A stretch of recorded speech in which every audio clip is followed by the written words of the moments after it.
Congratulations, you just got your new robot, and let's check out how to unpack it and see what it's all about.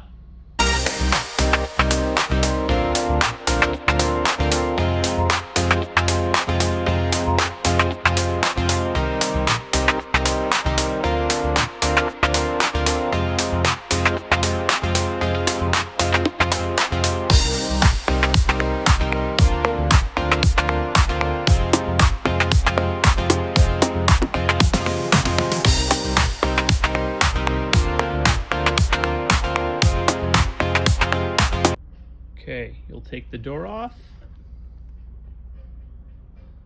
And inside is where all your cool gadgets are. Okay, there'll be 2 boxes.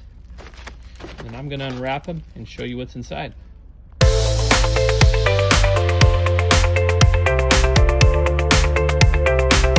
Okay, you got to see a cool demonstration of me unwrapping your new booth.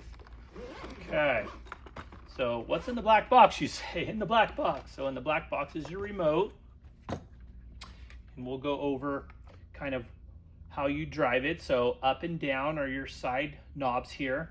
This is volume and speed right here. So faster your robot will go, slower. And so you can adjust it, kind of see what speed works best for you. And then you can charge it, or you can do AA batteries. I like to do AA batteries. Plug it in here and it works good. I always like to keep a spare AA batteries with me so that I'm good to go. So that's your remote.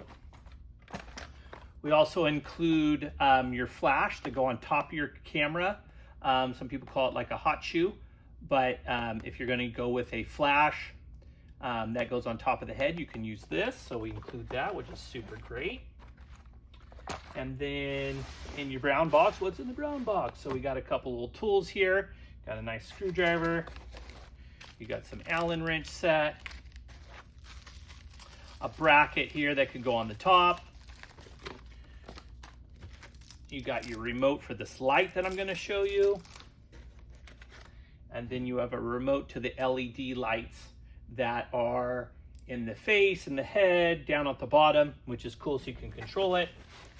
And this is an LED light that we include. This is a consistent LED, not a flash, but it's consistent LED. You would stick this on the top of the head. And then you got your different mounts here to put on top. So that's great. That's consistent lighting, not a flash. So if you're just running the iPad camera only, not doing a DSLR camera, you would go with that. Okay, there you go. Welcome back. Let's talk a little bit about the back of the unit, what everything is, how everything sort of works. I want you to notice that the more weight that you put into your robot, so we have 2 10-pound weights you can buy on Amazon, plus your battery that's going to go in there, that's going to keep this robot secure, won't flip or flop over. So weight is important. 2 weights, I have 2 10 pounds plus your battery, it's going to be great. Inside, this is kind of where you'll put it. If you are going to put a printer, which I would just suggest, you know, running around with a printer on an surface that's bouncing might not be the best, but that is totally up to you. I would rather put weights in here and put your battery in here and plug it in. So right now we're just plugged in straight to the wall to show you. So this cord right here would plug in directly into your battery. Everything inside here is pretty easy. You have all your plugs. You have your dummy plug to your camera battery there. You have your lights, got all your stuff here. Most of your electronics is here. Underneath is the controller, which controls the motor forward, backwards, side to side, that kind of thing. If you go up here, here's your off and on switch. And then this is your reset. Okay, when it's in, there's no power, and how you can tell is right here, no power. When I pull it out, that is ready to drive. Power goes on, you can see power go there. So you'll have, at times you might have little kids come here and press this button in. You might panic, but in reality, they just turned it off. If we go up here, this is your head area here. If you wanted to change your head, you're gonna just go here on your remote okay? And then sometimes if you go all the way back, it might not adjust it as well as you would like it to. That's fine. You can just push the head back and then it will lock there. But basically, you're gonna keep it here in the L position if you're using their camera. Go up here. This is where you would put your R100 camera, as well as you could put your speed light in here. You got your cords here. This is your cord that goes to your hub that you connect to the side of the camera. And here's your dummy battery. Dummy battery right here that you put inside your camera to keep it charged the whole time. And we have a spare USB-C in case you want to charge, let's say you want to charge a light, another LED light that you have different. And then you have your mount here that you'll attach to your R100 camera. You'll stick it in there. I like to put my speed light in here and then it flashes through the front of the head unit. We'll close that and we'll leave it open. And then you have your LED consistent light.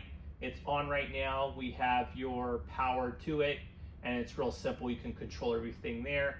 Simple power on, power off, and then you can unhook it here. So really nice. That is the back of your unit.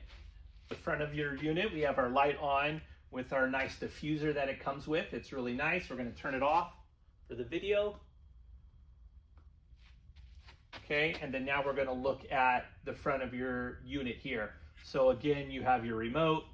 We take out the battery protector, and then you come in the back. You can change your colors. We'll keep it on red for the demonstration. It changes your eyes, side, and underneath as well, which is great. Here's the hole to your DSLR camera. And then you have your mounts here if you want to put additional consistent lighting. They're easily, you can take them off and on, put your light there, put them there. And that's great if you're doing consistent lighting outdoors and you're maybe just using the iPad, which is great.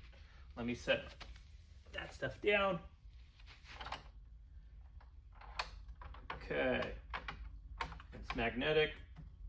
I just locked it. Let's unlock it.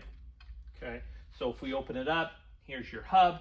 This hub allows for your DSLR camera to talk to the iPad. You plug this into your iPad and that will charge it and talk to your camera. You'll slide your iPad in here. It's set up for a 13-inch iPad Air Pro. There's a nice magnet here for the door. You have your LED lights. If you happen to get an iPad that is a 12.9, you can always turn it like that, and then your camera's here. But for you, if you're going with a 13-inch, your camera's here, and you can adjust it. Okay, but it's nice just to kind of keep it there. And then how I like to adjust it at events is not by manually, but by driving the robot forwards and backwards. I think that is it. We'll come down here. You have your sensors.